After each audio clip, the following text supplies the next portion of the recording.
I didn't think the tennis was outstanding by any means, but there's never a guarantee on that.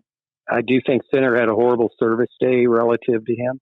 He's going to have to break his comfort zone and really step up and into the court and play some forward tennis, but I'm not sure he's capable of it completely. Great for the sport.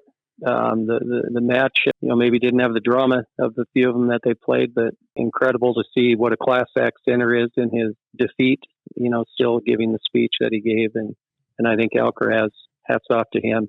So it'll be a good one. I'm anxious to see where it goes. And wrote notes from Sinner. I was too predictable. I need to make changes. I'm a good player. I'm a solid baseliner. I need to add to my game. I need to make changes. I need to get better. That's verbatim. So powerful. He also said about Alcaraz, he can do everything. And then Alcaraz was asked about his own game. He said, from a very, very young age, variety.